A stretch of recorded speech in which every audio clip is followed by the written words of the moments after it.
Reels বনাই বনাই গলগৈ মলয়া বাইদেউ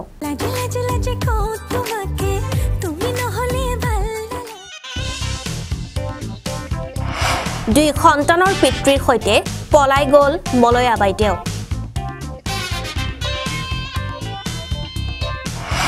পিছে মলয়া বাইদেউৰো আছে দুই সন্তান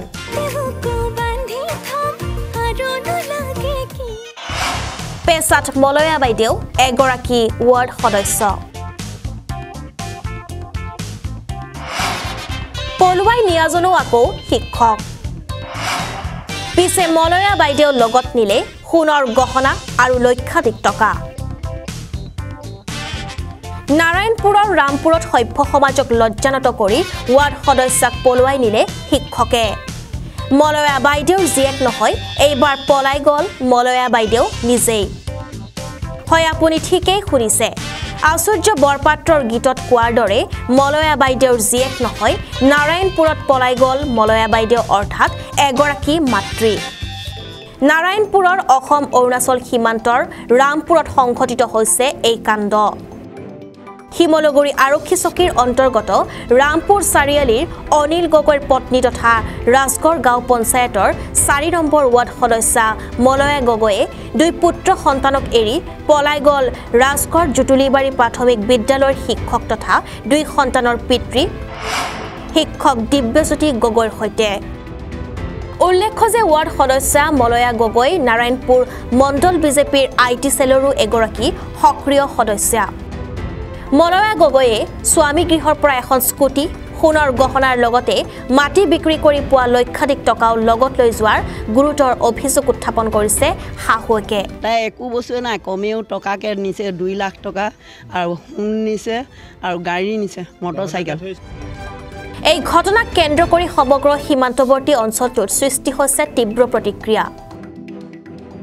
পৰকীয়া প্ৰেমে বিবাহৰ ৰূপ লোৱা এই ঘটনাই সভ্য সমাজক লজ্জানত কৰিছে বুলি মন্তব্য কৰে অঞ্চলটোৰ ৰাইজে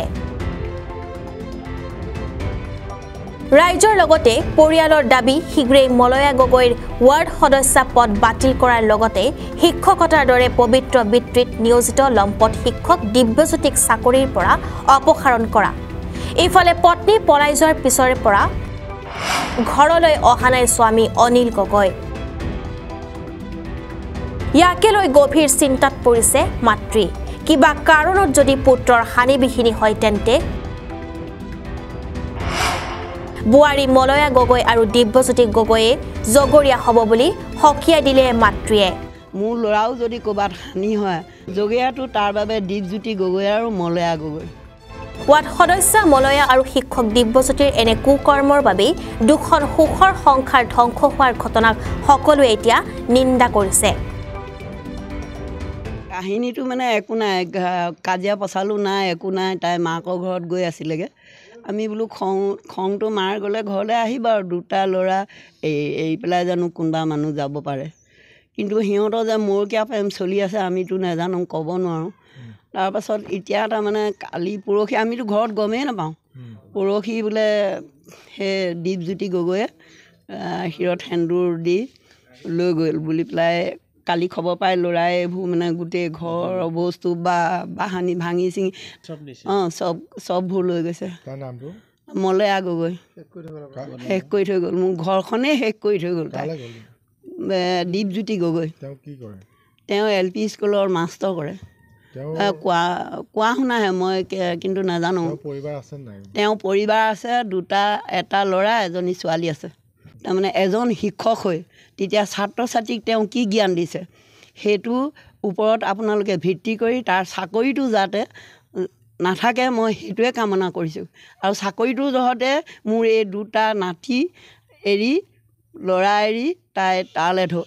গৈছে মোৰ ল'ৰাটো কালিয়ে পৰা মানে ফোন কৰি পোৱাই নাছিলোঁ এতিয়া পাইছোঁ এইটো আমাৰ ৰাজগড় গাঁও পঞ্চায়তৰ এটা সন্মানীয় ৱাৰ্ড 4 নম্বৰ ৱাৰ্ড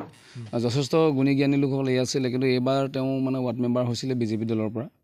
আমিও লজ্জাজনক হৈছোঁ তেওঁ যে এনেকুৱা এটা বেয়া কাম কৰিছে যিটো আমাৰ সমাজৰ কাৰণে এটা ঘৃণনীয় নিন্দনীয় এটা কাৰ্যসূচী হাতত ল'লে যিটো কাৰ্যসূচীলে দুটাকৈ সন্তান এৰি থৈ আৰু যিজনে বিয়া কৰিছে দিব্যজ্যোতি গগৈ তেওঁ এটা বেয়া কাম কৰিছে সমাজৰ এটা বেয়া কাম কৰা হৈছে সেই বেয়া কামৰ যাতে পুনৰাবৃত্তি নহয় এইটো বিষয়ত আমি অতি গৰিহণা দিব খুজিছোঁ যে এখন সংসাৰ নহয় দুখন সংসাৰকৈ মানুহক ডুবাই থৈ গুচি গৈছে, যিটো সমাজৰ হিন্দু সমাজত এইটো নচলে। যাতে আশা ৰাখিছোঁ যে চৰকাৰখনে আমাৰ যেতিয়া ৱাৰ্ড মেম্বাৰটো কৰ্তন কৰিব লাগে, এতিয়া তেওঁ কৰ্তনৰ আমাৰ মানে এটা আমাৰ ৱাৰ্ড মেম্বাৰ তেওঁ আমাৰ থাকিব নালাগে। ইফালে তেওঁ এজন শিক্ষক হৈ যে শিক্ষক সমাজৰ এটা ঘৃণনীয় কাম কৰিছে। শিক্ষক সমাজে কি বা সিদ্ধান্ত লয় আমি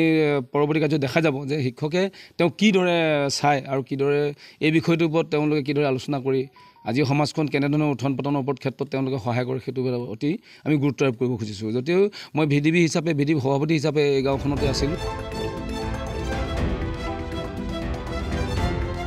নিউজ ডেস্ক ৰিপৰ্ট 24 লাইভ।